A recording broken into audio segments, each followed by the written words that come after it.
What's up gamers, DreamcastGuy here, and this week is the 1-year anniversary of the release of No Man's Sky, a game that personally changed my life, but maybe not for the reason they intended.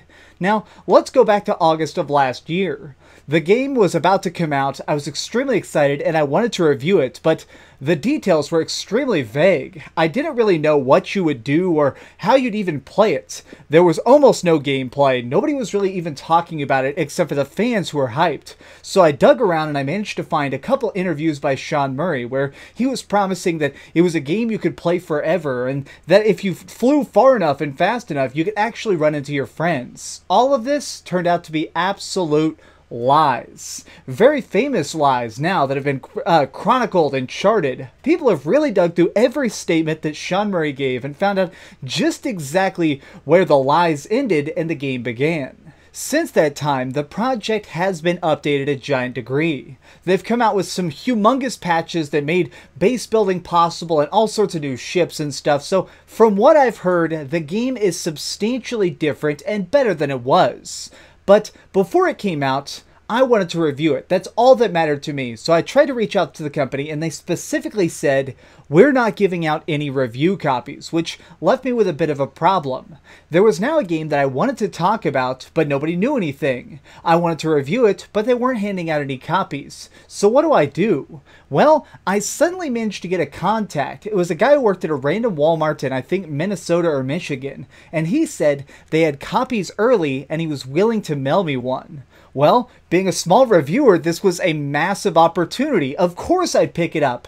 That means that I would be one of the first people in the entire world to be playing it. This was a humongous opportunity to actually have a review out before my competition and maybe get hundreds of thousands of views. So of course, I took him up on it. This was technically a leaked copy, but he didn't charge any extra fee. I just paid him 60 bucks and some shipping, and it came to me by mail just a couple days later.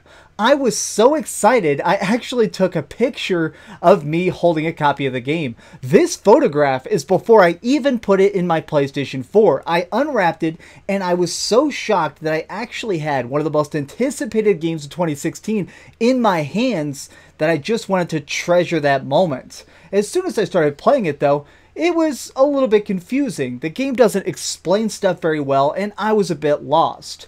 Over the course of the next few days, though, I put in 50 hours.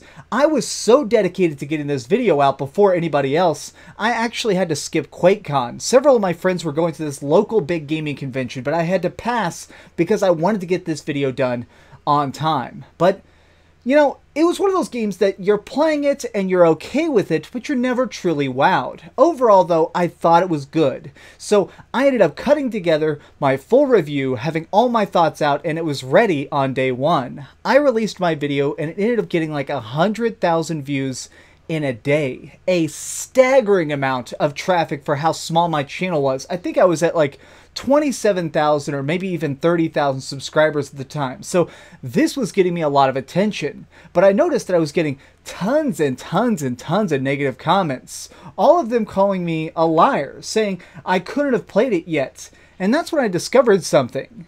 Hello Games, the developers of this project, released a statement upon release day saying that anybody who was playing it before launch was playing an unfinished game. They claimed that the day one patch would be so big that it would irreversibly alter the entire experience. So the few people like myself who were lucky enough to be playing it before release were actually playing an incomplete game. Well, this was a lie. Now, this was a really interesting thing to me because I had already put in 50 hours. I cut together my video and then I played another 10 hours after the patch.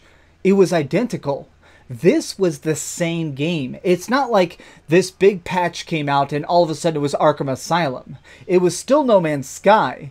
They fixed a couple little glitches. They managed to make the battery pack a little more efficient, and it seemed like my cargo room was a little bit bigger. But this was still the exact same game. And that's when it hit me.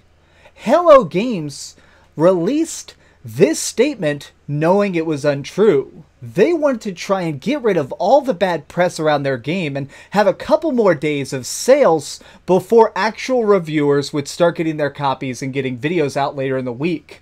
They were trying to trick everybody into buying what amounted to a giant space dumpster fire just to try and get a couple more sales.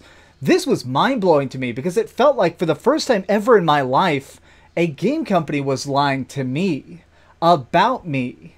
It completely changed how I saw all of the gaming industry. I suddenly realized that the people who are writing these press releases are just random people. They're people like you and me. They're paid to get that game on store shelves and get people to buy it. They don't care if this is true or not. A lot of these companies don't have a lot of morals, and the companies they hire to talk for them, they don't care either. At the end of the day, I do think that Sean Murray tried to be honest. I think that everything he said in all those now infamous interviews, he thought would be the truth. He probably wanted to put in multiplayer. He probably had all these big ambitions, but by the time it came out, they just missed the deadline. They weren't in the final product. So I feel like it's not so much Sean Murray who's the evilness at the center of No Man's Sky. It's the fact that they were willing to say anything to get us to buy it. It's a lesson that's hard to learn, but I'm glad I learned it. And now I always question everything I see. Even if I'm sent a game and I'm actually playing it myself, I don't believe what they tell me in interviews. They can tell me that there's 25 characters in the game, but until I play all 25 characters, that is just another lie. It's a lesson that was hard to take in, but I'm glad that somebody taught it to me, and I feel like it's made me a better video maker because of it. It's taught me to question everything twice. Once for yourself and once for the audience. Make sure that what you're learning is good enough to repeat. Well guys, what do you think about No Man's Sky after all the updates, and what is your personal experience with it? I imagine a lot of us ended up buying it just because all those trailers were so deceptively enticing. Let me know what you think of it in the comments down below. If you enjoyed this video, please give it a like, share with your friends, and subscribe if you haven't already. But do me the biggest favor of all and keep dreaming.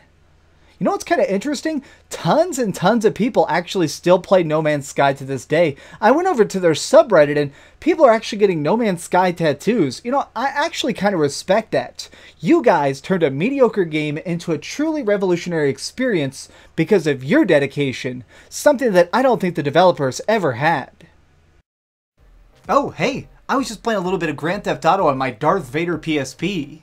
Are you curious what I'm going to come out with next? Well, if you click this button, you'll be subscribed to be the first to know.